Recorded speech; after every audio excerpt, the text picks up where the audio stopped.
just the journey that she makes from the beginning of the play to the end, and the strength of character that she finds.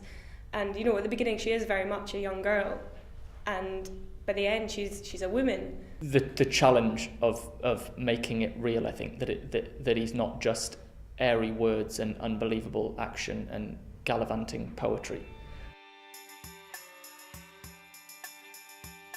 Life, death, love, hate, loyalty, passion.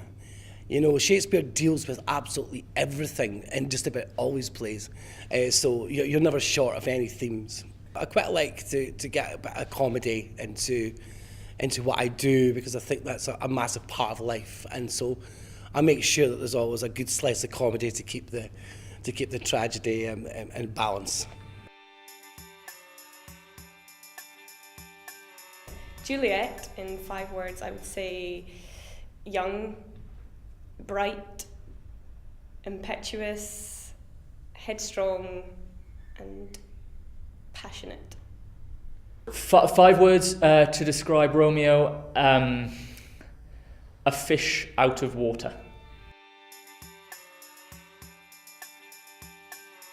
Everyone has their own idea of what Juliet should be, and I think a lot of people think that she's this shy little girl, and people maybe shy away from the fact that she's on the cusp of womanhood. She's very bright, very alive, she's very witty. Shakespeare makes her very good with words, which I think is really interesting. The way that she kind of manipulates situations, and she's saying one thing but people think that she means another. With her situation with Lady Capulet, and she's talking about she's grieving over Romeo's banishment, and Lady Capulet takes that as grieving over Tybalt's death. So I think she's very intelligent and spoilt at times. I'm very headstrong. She knows her own mind. I think she's got more strength of character than people might believe. Yeah, I mean, what's both incredibly sort of scary, the prospect of jumping into something as huge as Romeo, is also, I mean, how often do you get the opportunity to do that? Someone said to me that they thought he was like a fish out of water, and it stuck with me, that idea. It feels like from the very top of the play, he's sort of flapping around, and he needs water. Water isn't something he wants, water is something he needs, and he keeps seeing it with Rosaline. He keeps seeing these things, but every time he jumps for it, there's like a glass case in the way, and he can never get what he needs. And then Juliet comes along, and it's like he's swimming in the sea, and I think you have to keep hold of that. They just click into each other's spheres. There's something so real about what he feels, and it's unbelievable, really. And it's huge, which is why I think there is definite passion, and there's definite young love in it, and impetuous youth. But there's also something at the end of the play. He's a man. He's so weary, because there's something so vast that's taken place. It's huge, but it is real, and that's your job to make it that.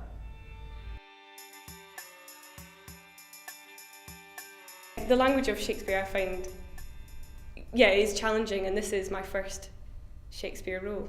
Don't know whether I should be admitting that. I've never been in a Shakespeare before, so that has been very daunting. But I don't think you should worry too much about it. At the end of the day, it is just word. It is still English. I read the play a lot, and I worked through the translation with the book that I bought, and I tried to become just familiar with the language. There's so many references to Greek gods and stuff, so I really had to work that out and take it line by line and work out exactly what I was saying, which can be quite difficult. I think it's a shame that Shakespeare, I suppose, is slowly becoming further and further away from us. I mean, there are jokes, for example, in the bawdy scenes between Romeo and Mercutio of Benvolio, where they're talking, the puns that they're using. I don't want to sound...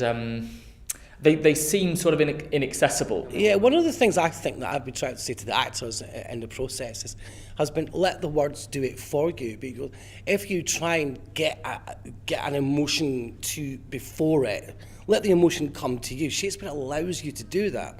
So my main thing to the actors has been to keep it simple and let the words do the talking. My experience of Shakespeare would be briefly at school. I did it in higher English. I know why kids think it's boring, because if you sit down, Shakespeare's meant to be performed. It's quite daunting looking at all these words and not understanding it. But my mum took me to the theatre ever since I can really remember. So I'd been to see Shakespeare and I enjoyed watching it more than I did reading it, I think. We did quite a lot of productions at school from a very young age, and I think I seem to remember playing Petruchio in Taming the Shrew when I was about 15 or something, which just seems crazy now, like literally just learning lines, like not really knowing what they meant, and a teacher saying, right, shout this bit, and being like, okay. When I was at school, we had quite a stern English teacher who just told us to read it straight, and absolutely no one understood a word of it. So it was just quite boring, actually. It wasn't until after school that I sort of discovered it on my own. And really understood what the language was and how rich it was and how wonderful it was. So ever since then, I've been absolutely... I love Shakespeare, and it's always a pleasure to do a Shakespeare. My favourite scene changes all the time. At the moment, I quite like the scene between the nurse and Juliet, when she's waiting to hear what Romeo has said, whether he's going to marry her or not. I think it's quite funny, not for Juliet, but for the nurse withholding this information. It's a fun scene to play. Just off the top of my head, a scene I love to play is perhaps the first time we see Romeo after the interval, the banishment scene with the friar.